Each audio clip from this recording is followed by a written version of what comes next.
Greetings, everyone, and welcome to Back to Ashes. My name is Phoenix. To the elites, thank you so much for your dedication, loyalty, and love. I reciprocate all the love and dedication right back to you. If you are new to the channel or you do not like AI told stories, you have found your place. There is no AI used here. This is my natural voice. I am the guy behind the mic. I do my own editing and uploading. So, with the trashy AI talk out of the way, if you are new here, go ahead and press that like, share, and comment button. And if you'd like to join Back to Ashes, please hit that subscribe button and set your notification bell to all. That way you know every time I upload a video. With all of that being said, it is now time to go back to ashes. For once we arise from the ashes, we are a bigger, brighter, stronger, and a happier person every day. Sit back, relax, kick back, grab a snack, or tuck in to get warm, and prepare for your dose of vocal melatonin entitled True Creepy Encounters. Right after this intro, there will be an ad. I'll read the first story, there will be an ad. And after that, there will be no more ads within this video.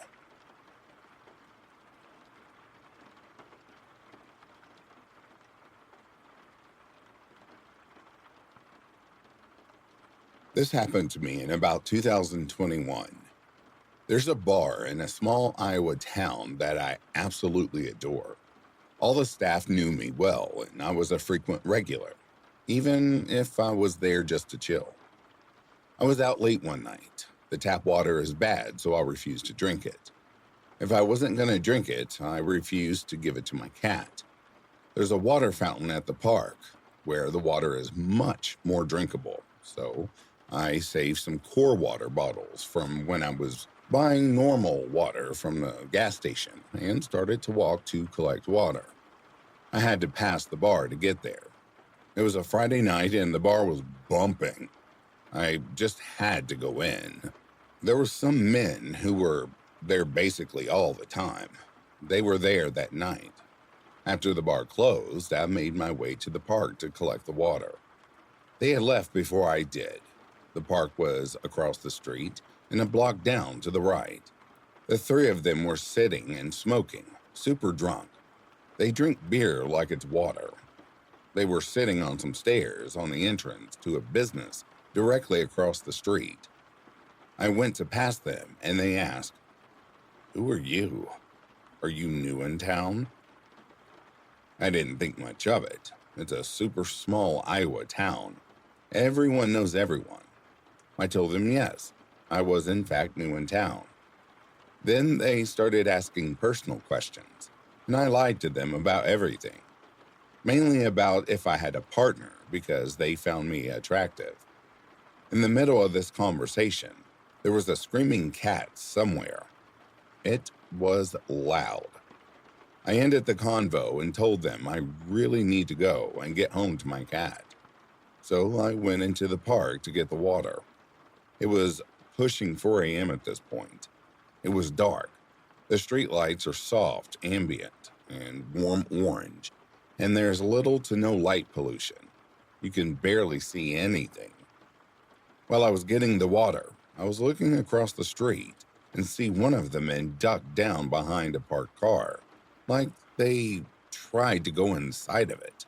The car never made any noise or flashed to indicate someone entered. I noted this, but didn't think too much of it. They were drunk, probably being weird. I left the park and suddenly another one of the guys were sitting alone closer to me away from the other two, sitting on a different set of stairs. He tried to make conversation again, but I kept walking. I again noted this, but still didn't think much of it. I didn't know where the third man was. Suddenly, the night shift cop I was acquaintance with pulled up to me and asked if I was screaming for help and if the men were bothering me. I wasn't putting two and two together. I told him no, but the screaming was just a cat. Several people called in that someone was screaming, but it was just a cat. There were cops everywhere. He carried on and said to call him if I needed anything. I kept walking home. I crossed the street and pretty much slipped straight into pitch black darkness once I was back into a residential area. Then I heard someone behind me go, "Psst." I turn around. The same guy by the car did the exact same thing as before. There was the third guy on the other side of the street. So I walked faster. Then I heard someone clicking like they were calling a dog. It was the car guy. Then I seen the other man in the middle of the road going, "Psst, psst." They started to walk faster towards me. It finally clicked. I bolted and took a different route, hiding in the dark, waiting for a while before running home. I never seen them again after that, which is abnormal. I also asked the bartenders if they ever acted like that, and she said no. I don't know why they never came back to the bar. Maybe they did after I moved again or something else.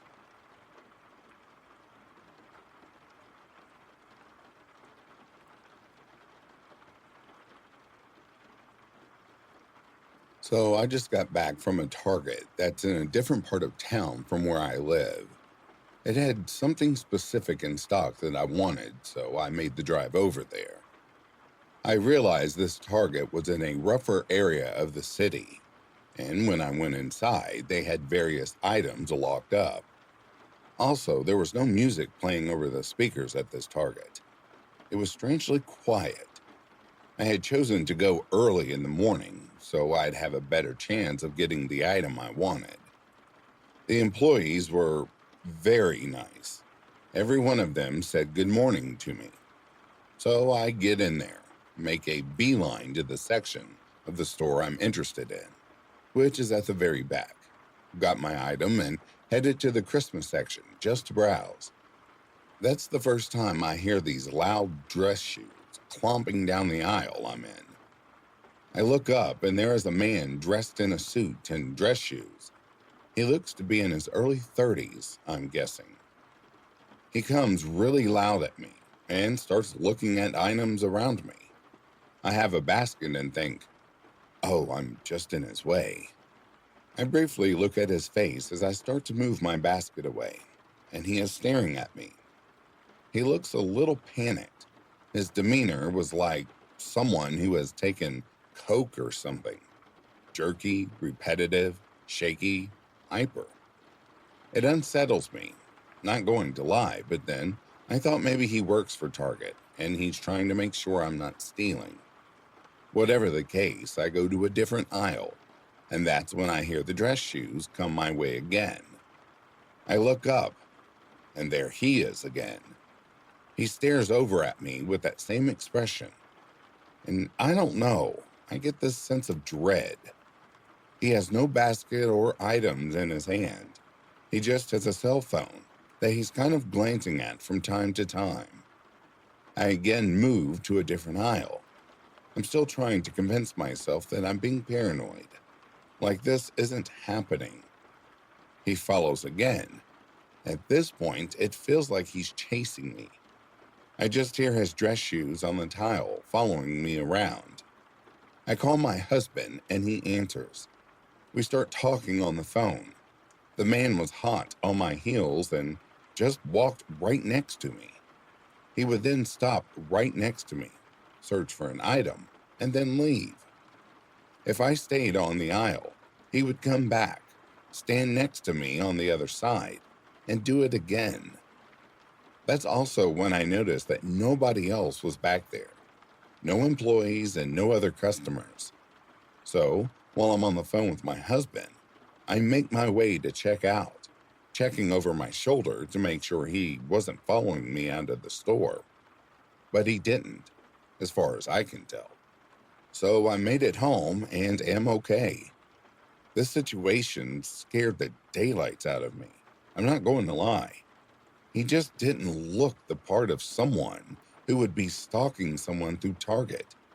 He was well dressed, overdressed even, and a younger looking guy. But that's a lesson for me to learn, I guess, about thinking I know what a dangerous or unsettled person could look like.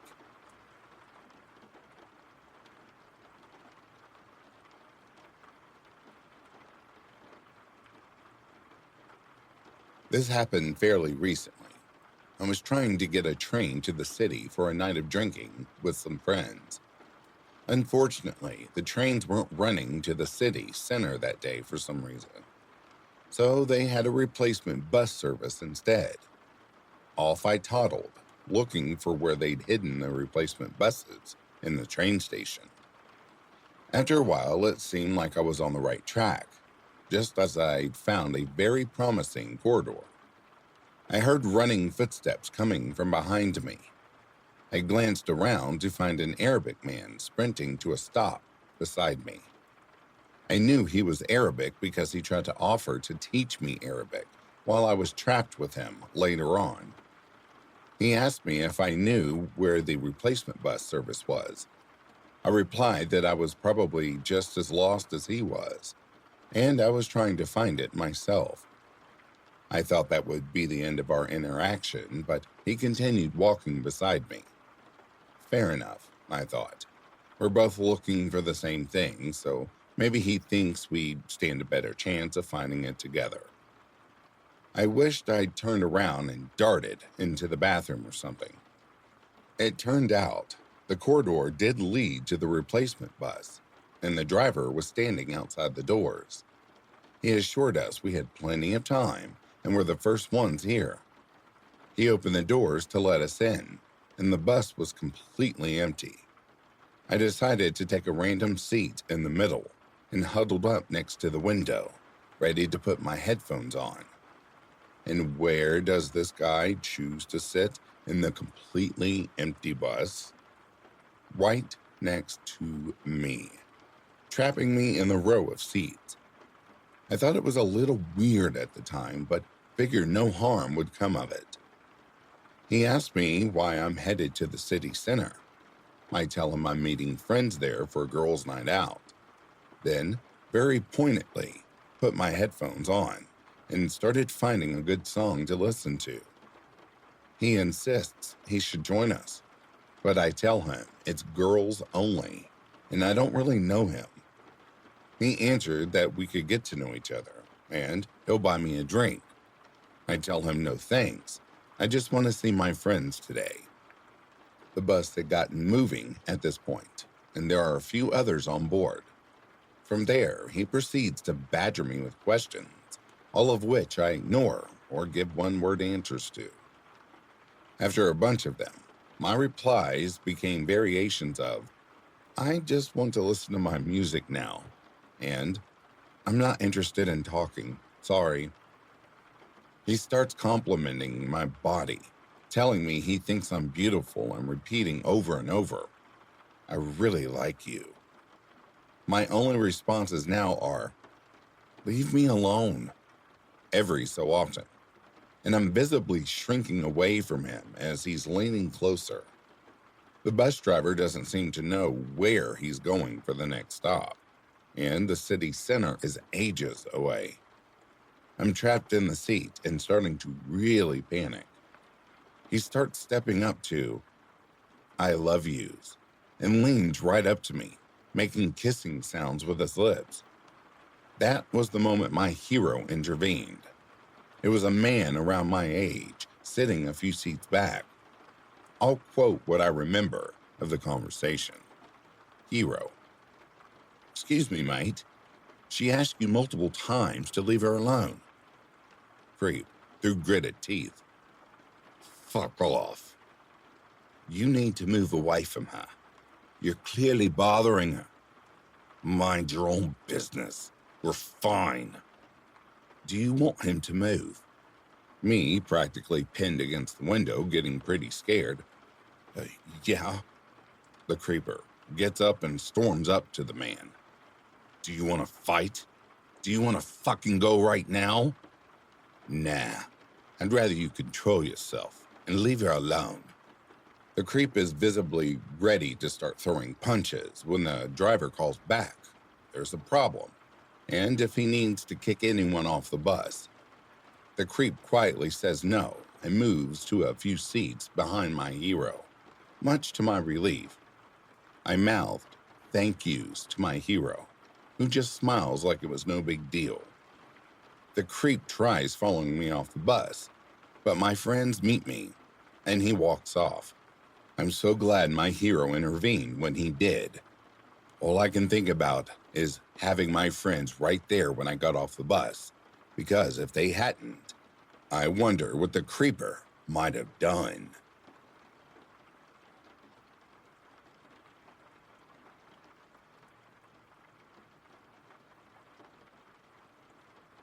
This happened last Friday night. The wind was howling on and off with a chill in the air. I live on a street that's kind of quiet, but only a block away from the highway. Right before midnight, I stepped out onto my front stoop to smoke a bowl before bed. The neighboring homes were dark. During a still and silent intermission between the gusts of wind, quiet footsteps came within earshot, approaching down the street. A tall figure appeared from behind a big bush, walking with attempted stealth but sticking out like a sore thumb. He looked to be in his early 20s, white, about 6 feet tall, with short, slightly curly brown hair. He turned into the driveway next to mine and just stopped, staring at the house. No one appeared to be home. He softly shined his phone light around the property, then hid out of view. The neighbors are new and don't have any kids, and the way this guy was moving was mad sus. I texted my friend who's a cop and let him know about it, because calling the station would feel like I was being too dramatic. But in recent history, there's been a lot of shady things that have happened in the area, so I figured I'd just let him know. A couple of cruisers showed up while keeping a low profile. They had to briefly leave to attend to a domestic situation just a few blocks away. While they were gone, the motion lights next door came on. A cop came back and asked for all the details.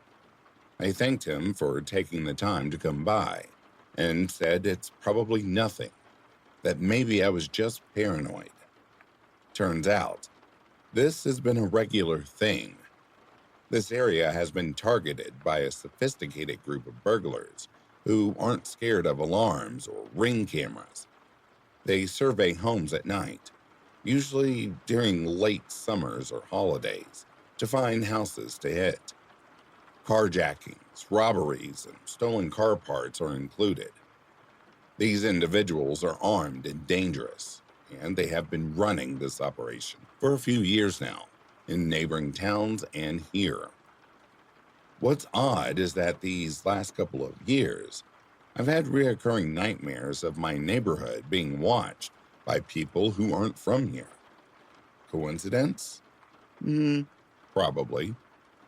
Then, the next night, when I went outside to smoke a bowl, it happened again. Except this time, it was 3 a.m.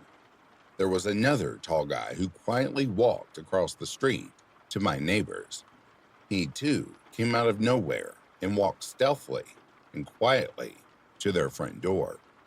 All he did was stand facing it and remained very still for like 5 to 10 minutes. He did not move an inch. I quietly went inside.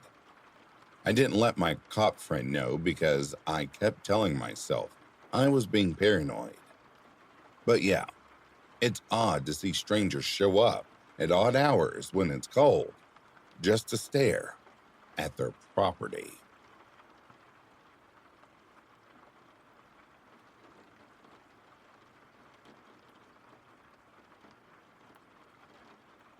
I've sat on this for a while and thought about it, and have decided it deserves to be shared.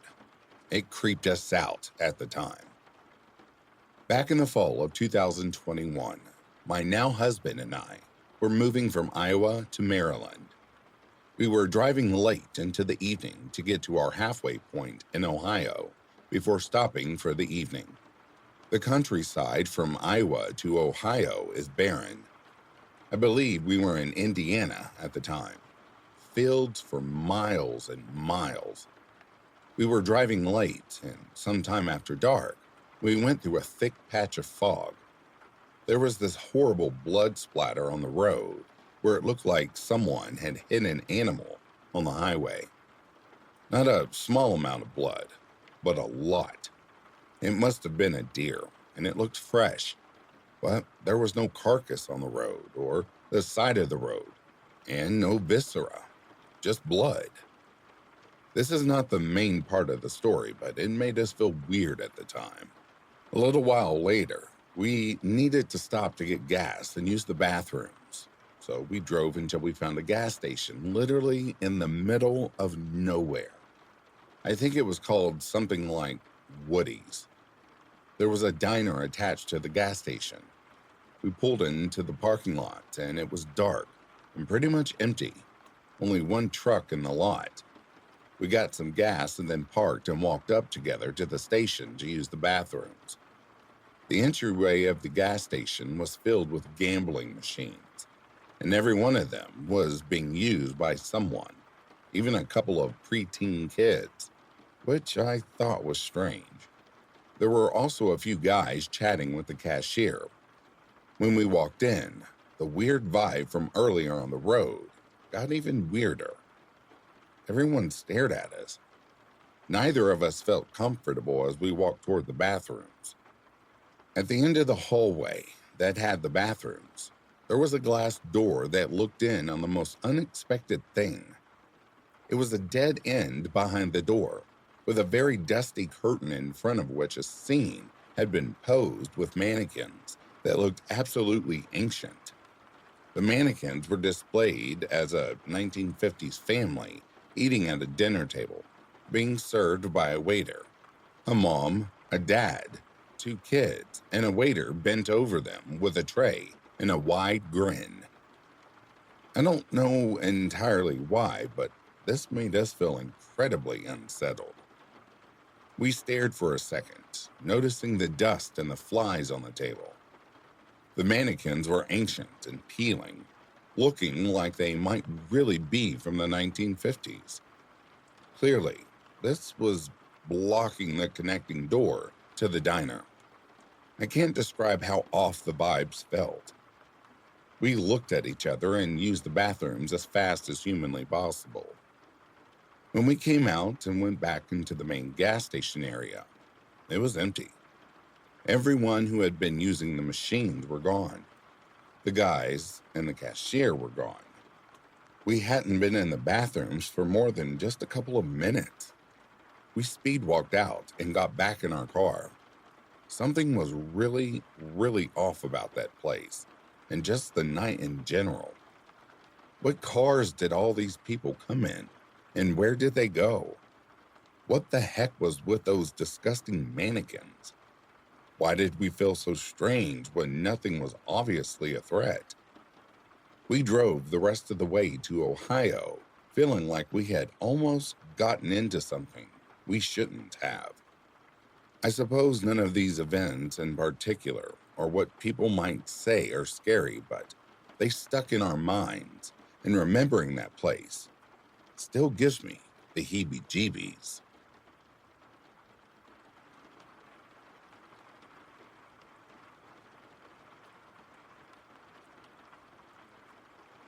This happened like 6 to 7 years ago when I was working as a supervisor at an off license in a pretty small farming village in the middle of nowhere. It's a little past 10 p.m., closing time. My coworker B, fake name obviously, and I had finished up all of our jobs, packed everything that needed packing away, set the alarm, and stepped outside. My key is in the lock to bring the shutter down, when, all of a sudden, we both jump at the sound of a loud car engine revving to life. Not a second later, as the shutters meet the pavement, the offending car comes barreling around the corner and pulls up abruptly about 15 feet away, conveniently in the blind spot of the store's prehistoric CCTV cameras. Now, I'm dense about cars, so I couldn't tell you what make or model it is, but it's nice. Maybe a Jeep or a Land Rover. That kind isn't uncommon in this area. As I said, we're a farm village. But normally you can tell when they belong to a farmer. because they're caked in mud and dust. This thing was a new car, levels of shiny, pitch black with matching tinted windows. This is speculation because, well, as mentioned, I don't know anything about cars, but I'm sure the windows were tinted past legal levels. We couldn't see inside at all. The driver just sits there, engine still on, seemingly not going anywhere, as B and me chat between ourselves. We're both unconsciously stalling, waiting for whoever this is to move along. But we seem to be in a stalemate because nobody moves for at least 5 minutes. B's older than me. I went to school with her kids, and I can tell mom mode is activated by the way she's eyeing the car and how she offers to drive me home. She's parked further up the road, so she wouldn't have to pass the stranger's car to get to it. I lived with my parents at the other end of the road, about a 2 to 3 minute walk, but I would have to pass the stranger to get there. Even though my nerves are on edge, I'm not ready to assume the worst and don't want to put her out, as she lives in a different direction. So I decline. Yeah, I know. I die first in a horror movie, LOL. I'm content to just cross the pavement on the other side to put a little distance between us. I could leg it if I needed to, but just as I approach the edge of the pavement to start crossing, some guy jumps out from the back seat on the side facing where I was about to cross, leaving the door open. He's not masked or wearing dark clothes or anything to that effect, but he's wearing a cap, keeping his head down, so I can't make out his facial features. From what I can see, he's white, easily 6 foot, and I wouldn't say big, but fit enough that he could take B or me, who are both closer to 5 foot, and certainly not in the best of shape of our respective lives. Immediately, I start backing up, even more unnerved, as if sensing my suspicion. He lights up a cigarette, acting nonchalant. But at the same time, he starts rounding the back of the car, joining B and me back on our side of the road, but still keeping about 10 feet of distance. Actually, if the offer still stands, I would love a lift home, I say to B, and I could tell she's relieved by my change of heart. We speed walk to her car, neither of us taking our eyes off the other vehicle and its passenger for more than a second. As soon as we're seated in her dinky little two-door, I pull out my phone, planning to take a photo of the license plate. B has a similar thoughts, and she's rummaging in her glove box for a notepad. But before either of us manages to execute our plans, the guy who had gotten out climbs back into the back seat, and the car speeds off into the night, leaving a half-smoked cigarette in its wake. Typing this up actually makes the whole thing feel even more trivial than it did in my head. But in the moment, it all felt very distressing. The theory that wins out on most retellings is that they were there to rob the shop.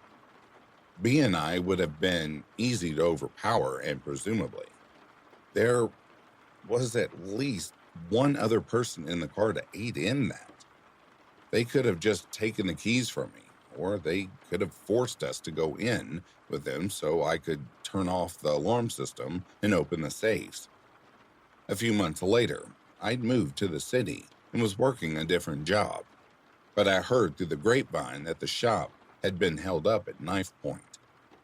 No idea if it was the same people, but timeline-wise, it seems possible. The scariest theory goes to my mother, who watches a lot of true crime, and is certain she could have been a police detective if not for her criminal record. She's convinced it was a planned kidnapping, specifically for me. Her evidence being the lack of proper face covering and the fact that they were parked in the camera's blind spots. There were more cameras in the building that they couldn't have avoided if they'd wanted to go in and rob the place. The fact that they seemed to have waited for us to fully leave the building. If they wanted to rob us, it would have been easier to ambush us as we unlocked the door to leave, rather than having us reopen everything. The car's back door being left open, it would have made it easier for them to force me inside as I walked by it. I always take the same route to and from work for convenience. Why someone would have wanted to kidnap me specifically is a mystery, but I can see the logic in our arguments, I guess. I was already working my notice period, but she made my stepdad drive me to and from work for all of my remaining open and closed shifts. The theory that helps me sleep at night, though, is that it was all a coincidence. I can't explain away all of the little things that seem like red flags at the time, but I can 100% believe that the owner of a seemingly very nice car didn't want his mate smoking in it. So he pulled up, argued with the guy for a few minutes about the situation, and eventually convinced him to get out to smoke his half of a cigarette. Maybe they'd legitimately wanted to come in and buy something, and were talking out alternative options after pulling up and realizing we were closed. Whatever the motive or intention, B and I were thoroughly spooked, and I still think about what might have happened if I'd walked home instead of taking B up on her offer.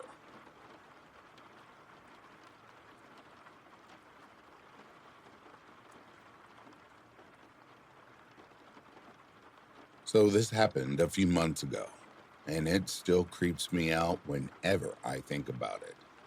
I wasn't even going to write this down because it's not super dramatic or anything. No chase, no ghosts, no true crime moments, but the more I think about it, the more I realize how off the whole thing was. So, here we go. I work at a small electronics store in a plaza about 30 minutes from where I live. It's not a dangerous area or anything, but we close pretty late, and sometimes I walk home if I miss the bus. I know, not the smartest idea, but I like the quiet sometimes. Anyway, this was one of those nights. It was around 9 p.m., dark but not pitch black, and I was walking through a quiet residential area about 10 minutes from my apartment. It's a peaceful neighborhood, tree-lined streets, warm porch lights, the occasional dog barking behind a fence. You know the kind. As I was passing by this parked car, a dark gray sedan, kind of old-looking but not junky, the driver's window rolled down. There was a man inside, late 50s or early 60s, gray beard, a bit heavy, wearing what looked like a delivery uniform. I didn't recognize the company logo. He had this calm demeanor, not threatening, not nervous, just very casual. He said, "Hey, can I ask you something real quick?" I stopped walking. I didn't get close, but I answered something like, "Yeah?" He smiled and said, "Would you mind helping me with something? I've got something in the trunk I want to show you. I think you'll really like it." Instant, full body chills. You know that gut drop feeling? That flash of this isn't right that your brain sends before your logic even catches up? I kind of froze, asked, uh, what is it? He tilted his head slightly and gave me this smile. Not creepy in the exaggerated movie way, just too calm, too relaxed, and said, "It's better if you just see it. You seem like the curious type." I took a step back and muttered something about being in a hurry. Didn't wait for his response, just walked away, fast but not running. I didn't want to show panic, didn't want to provoke him, but I was fully on edge. He didn't follow me, didn't open the door, just sat there in the driver's seat, watching me go the whole time. But here's the part that stuck with me ever since. the part that made my skin crawl even more than the trunk thing. As I was walking away, almost at the corner, maybe 20 feet away, he called out again. Same calm voice. "See you around, Lois." I hadn't told him my name. I don't even think we exchanged more than a few words, but I was still wearing my tag from work. Plain and simple. Lois, last name not gonna say what it is, tech support. And he smiled like he already knew I'd say no. This was probably the weirdest encounter I ever had. Does anyone have any advice for me in case I see this man again? Here's an update. So I ended up reporting the incident to the police after all. Even if nothing comes of it, I figured it's better to have it on record than not at all. The officer I spoke with took it seriously, asked a bunch of questions, and said they'd keep an eye out for any similar reports in the area. They were honest about the fact that they can't do much without more to go on, but they encouraged me to reach out immediately if anything like this happens again.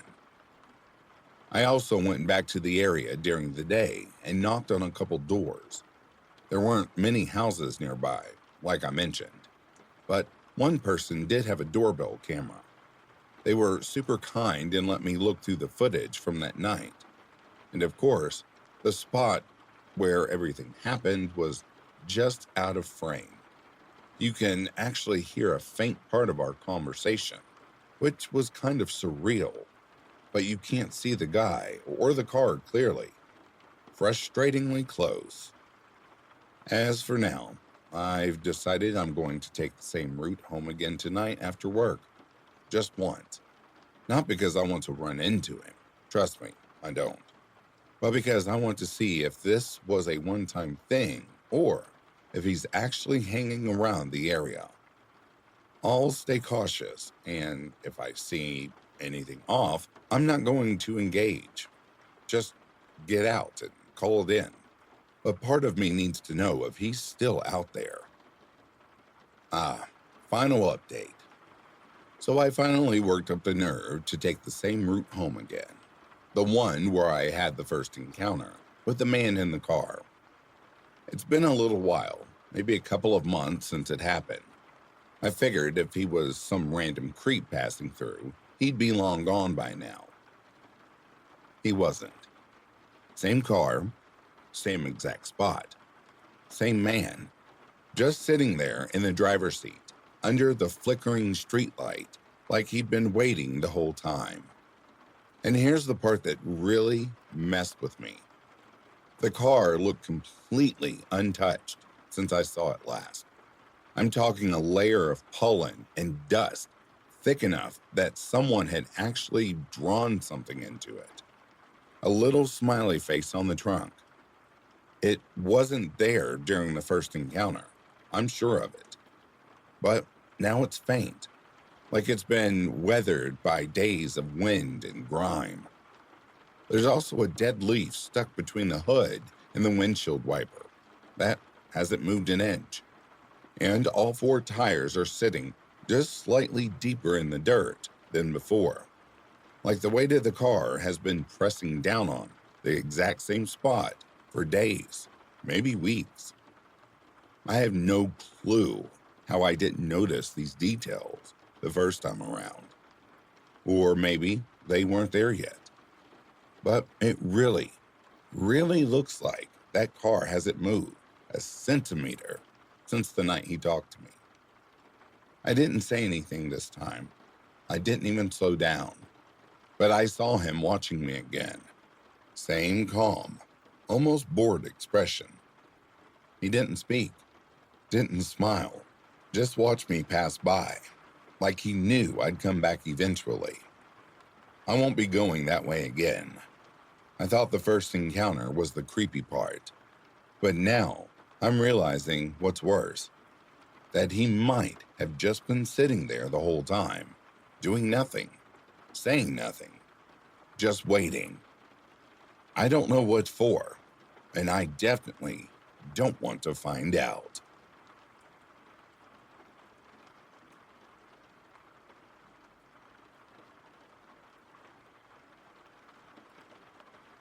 I'm a 29-year-old man from the Philippines, and even though this incident occurred back in 2013, over a decade ago, I still find myself haunted by it every day I return to my hometown. At the time, I was just an 18-year-old college student. It was the night of our department's socialization party, which had wrapped up around midnight. As the only one among my friends with a car, I had always taken on the role of the designated driver. After dropping my friends off at their houses, I was parked in my usual spot, just a few houses away from my own, due to the limited parking in the area. As I was about to exit the car, I noticed a girl standing near the entrance of the alleyway leading to my house and several others. She was wearing a shirt with our department's logo. I assumed she had just walked back from the party. In front of her, a man in his late 20s, clad in a hoodie, stood ominously, seemingly blocking her path. The girl locked eyes with me, and I immediately recognized her expression. It was a silent plea for help. Instinct kicked in. I grabbed my bag and stepped out of the car. The man, noticing my presence, began to walk into the alleyway. When I reached the girl, he had vanished from sight. It felt as though whatever threatening situation had occurred moments before was over with, and I was tempted to walk away. But then I caught sight of the strange man again. He was leaning against the wall of a nearby house, his gaze fixed on me. A chill ran down my spine, and just then, the girl called out from behind me. Her voice trembled with fear, and I saw her approach, visibly shaken. "Can you walk with me to my apartment at the end of the alleyway?" she asked, explaining that the man had been silently blocking her way. I glanced back at the man. He appeared intoxicated, perhaps drunk or on drugs. We began to walk, our breaths shallow, as we passed by him. After putting some distance between us, I glanced back.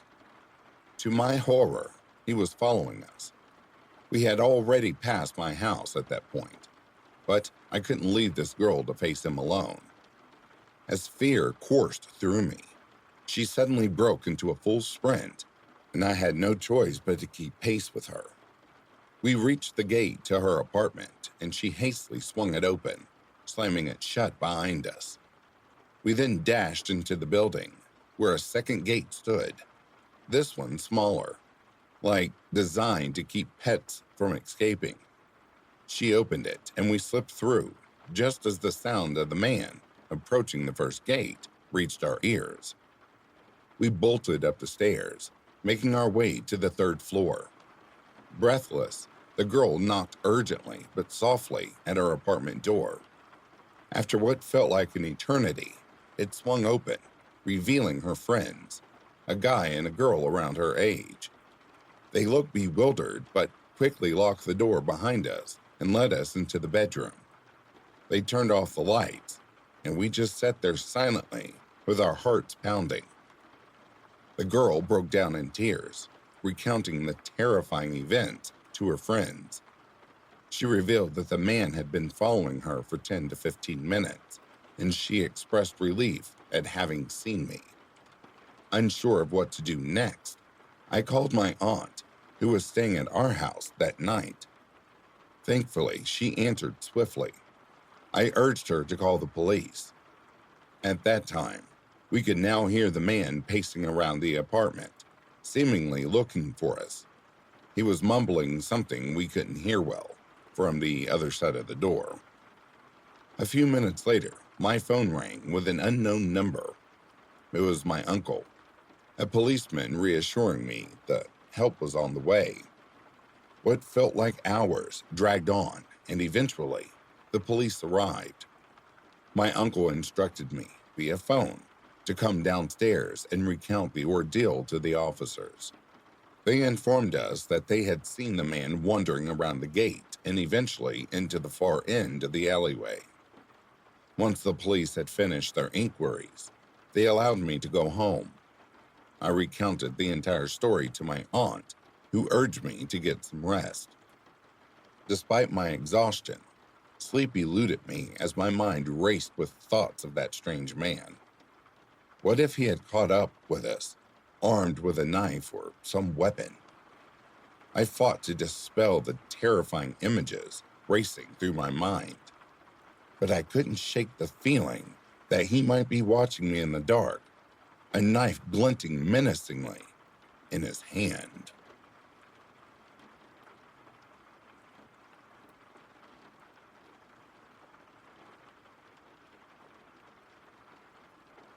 This happened years ago, June 23rd, 2016. While I was cleaning out my house, I was renting a house for a year, and the year was almost up. I wasn't going to be living there the next year, so it was time for me to start cleaning it out and moving my stuff to my new place. The house that I had at the time was fairly small, but it was plenty of space for just me. I lived there by myself, and I had just finished cleaning out the living room, other than some basic furniture, and I had moved on to clean the kitchen. There were quite a few cabinets, so many that I didn't use a good number of them. I was looking through some of the ones that I didn't use to make sure that there was nothing I had in them. One of them I opened up, and I saw something in the back corner. It looked like some type of shirt or rag.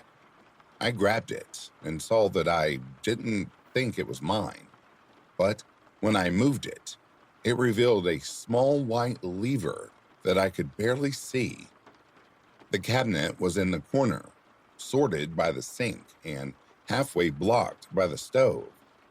I thought it was just another pipe, but it just looked a little different to me. I got inside and had to crawl inside the cabinet, which was pretty large. Once I got inside, I saw there was a small trap door to the side, leading into the wall. I couldn't believe what I was seeing. You had to be completely inside in order to see the detail of it, and I decided to open the door, which led to an extremely narrow hallway with a sort of crawl space. But when I got further inside, I was horrified. I saw that there was food, as well as several blankets, as if someone had been living inside of there. The good news, at least to me, is that whoever was in there was gone. I tried to make sense of it and figure out how long the person had been there, and how I didn't know about it. I was gone from the house a lot with work and other stuff, but I didn't know how it was possible for someone to live in there without me knowing. I continued cleaning until it got pretty late, and the next day after work, I continued. I was still kind of in shock with finding a secret room in my house, and decided to look at it once again. I opened the cabinet and went inside.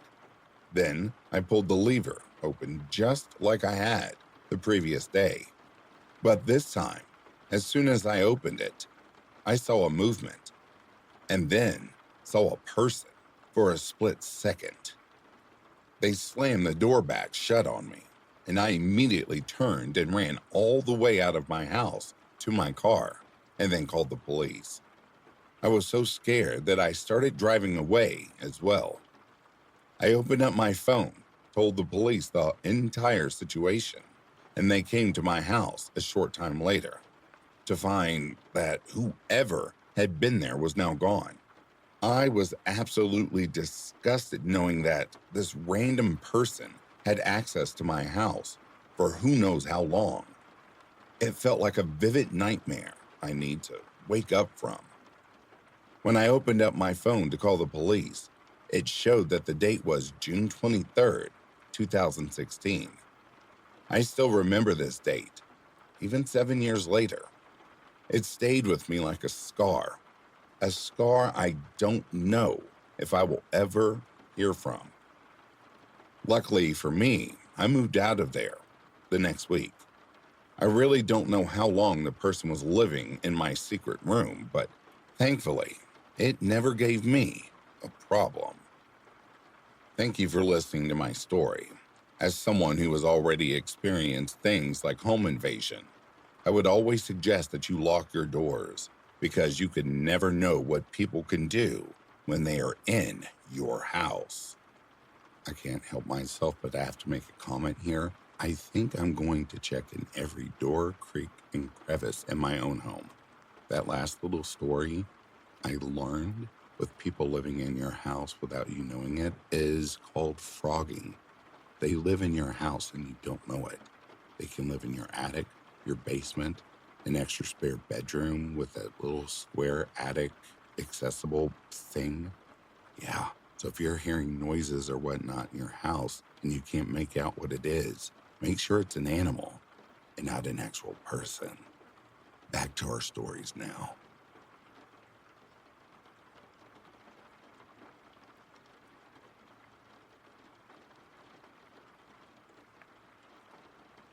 I'd like to make a quick disclaimer here before I start my story. It's not the landlord's son who is the creep. He's a friend. It's his uncle, the landlord's brother. He's around 45 to 50 years old, a short little creepy man who chain smokes Newports and wastes all his money on porn and chocolate milk. Last year, my ex and I were living in a cottage with our son and my stepson. We lived on a property where the landlords were right there. We got along great. Their son was a friend of mine, and my father went to school with the landlords. The lady had her brother living with them. He's on the spectrum, but it's more like he's just awkward. I've had suspicions of someone in our house because we would notice things moved around and drawers open. I would always be missing money, and all my change was gone. That started many arguments between us because I thought she was stealing my change and cashing it in. And it was all silver coins that I collected for years. My ex thought I was stealing money out of her car, and I thought she was stealing it out of mine. Sometimes she would wake me up in the middle of the night, saying she just heard what sounded like footsteps upstairs, which is the main floor, by the way. I would get up and look, but wouldn't see anybody. This happened a few times. Sometimes when my ex would get home early from work, she said she would hear the downstairs door close, but wouldn't see anybody outside. I've come home from work early around noon when everybody knows we are normally at work till 5. One day, I came home and the landlord's brother was sitting on my front steps. I said, "What's up? What are you doing?" He said, "I'm sitting. I just got the mail and was dropping it off to you." I literally grabbed the mail out of the box on my way in. And we have separate mailboxes, so it's not like it was mixed with theirs. I told him, "Don't be creeping around up here. I don't need you on the steps in my area when I get home from work."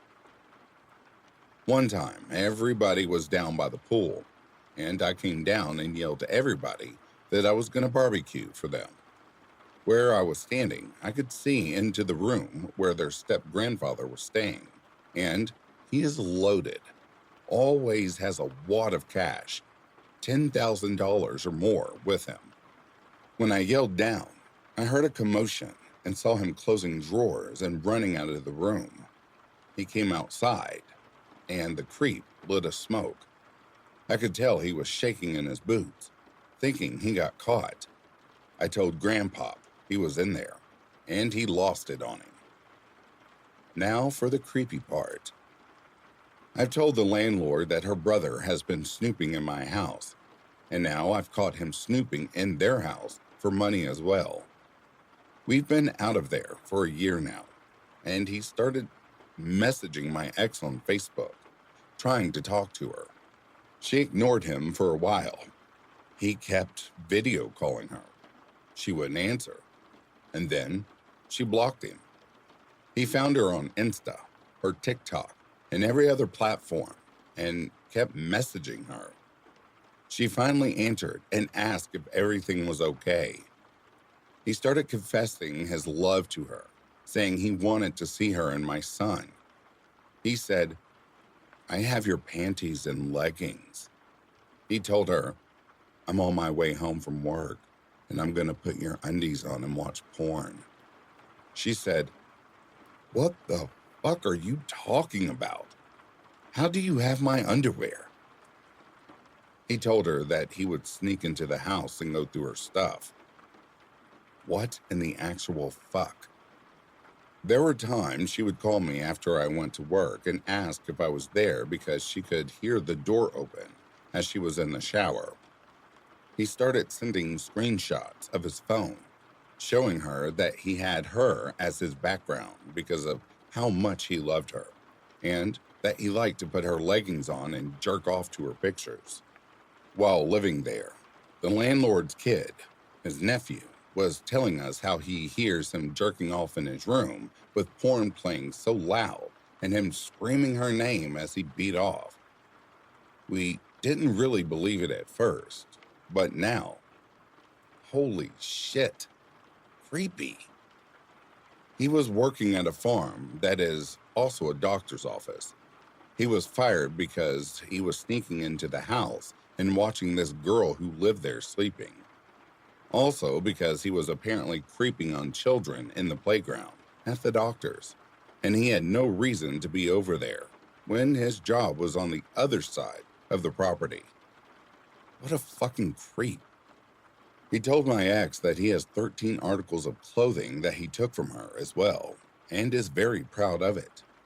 He told her he has undies and clothes from other women that rented the cottage, just like we did. He thought that this was okay and would somehow make my ex attracted to him. He started asking for her address so that he could send her stuff back, saying, "Why do you hate me, baby? I'm in love with you. I can do everything you like. I've seen how he fucks you. I can do it so much better." What the fuck? He was watching us. He was watching us sleep. My son slept in the room with us. He was a newborn in that house, and we were there until he was 3 before we moved.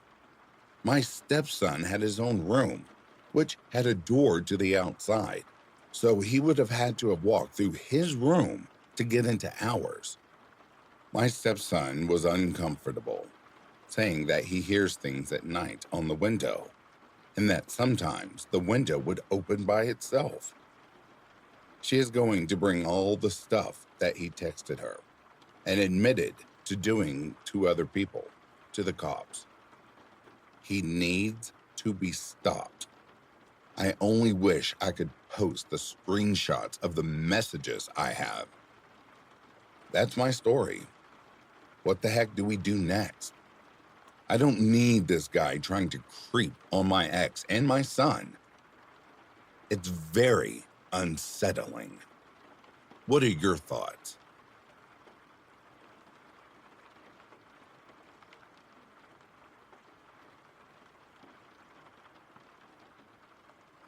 This happened during the summer of 2025 in El Centro, California, a quiet border town in the Imperial Valley, about 2 hours from San Diego and 20 minutes from Mexico. From the outside, it's just another agricultural hub surrounded by desert and sky. Normal houses, construction sites, a few local shops. Nothing about it seems unsafe. I'd been traveling through the Southwest, looking for a place to settle, and found a long-term short-stay rental online. It was affordable, pet-friendly, and seemed perfect. My route was planned out so my family could track my stops, and each host knew when to expect me. The first place I stayed was in Brawley, about 15 minutes north of El Centro. The host was friendly and respectful. Nothing about them felt off. The unit was clean and quiet. though at night a small encampment would appear around the corner and disappear by morning. One evening, around 7 p.m., when the heat finally dropped below 100 degrees, I took my dog for a walk. A man in a car slowed down beside me, keeping pace for a few seconds without saying a word. Then he drove off. When I reached the corner store not long after, another man on a bike stopped and said, "I haven't seen you here before." I told him I was visiting. He just stared for a second, then rode away. The next day, my host messaged me saying the other property they owned, the one I originally wanted, but had been booked, was now available in El Centro. I agreed to move. What I didn't realize was that they transferred me without updating the reservation on the platform I'd booked through. My account still showed the Brawley address, not the new one. It didn't feel right, but the host had been kind, so I convinced myself it wasn't a big deal. The new place was a small detached home in a quiet residential area. After a few days, I started noticing the normal patterns of the neighborhood: who came and went, which cars parked where. And then, there was one car that didn't fit. It would pull up across the street early in the morning, sometimes right when I stepped outside with my dog. It would sit there idling for a bit, then leave. This happened multiple times a week. At first, I thought it was someone resting or checking their phone, but the driver's side window had a towel pinned inside, completely blocking the view. That's when my stomach started to knot. One morning, I managed to get a clear look at the license plate. I called the non-emergency police line, gave them the full number, and explained what was happening. The dispatcher said they would look into it and try to make contact with the registered owner. I never heard back. The officer didn't seem particularly concerned, more like it was just another call to file away. A couple of days went by without seeing the car. Then it came back. It rolled up slowly in front of the house, made a U-turn in the middle of the road, paused, and the driver started texting while looking toward my window. About 10 minutes later, a different car showed up and did the exact same thing. That was it for me. I didn't call anyone. I didn't tell the host. I just packed everything I owned, loaded my car, and left before the sun went down. Maybe it was coincidence. Maybe someone was watching me. When I think about it now, I get chills. I don't think I was supposed to be there.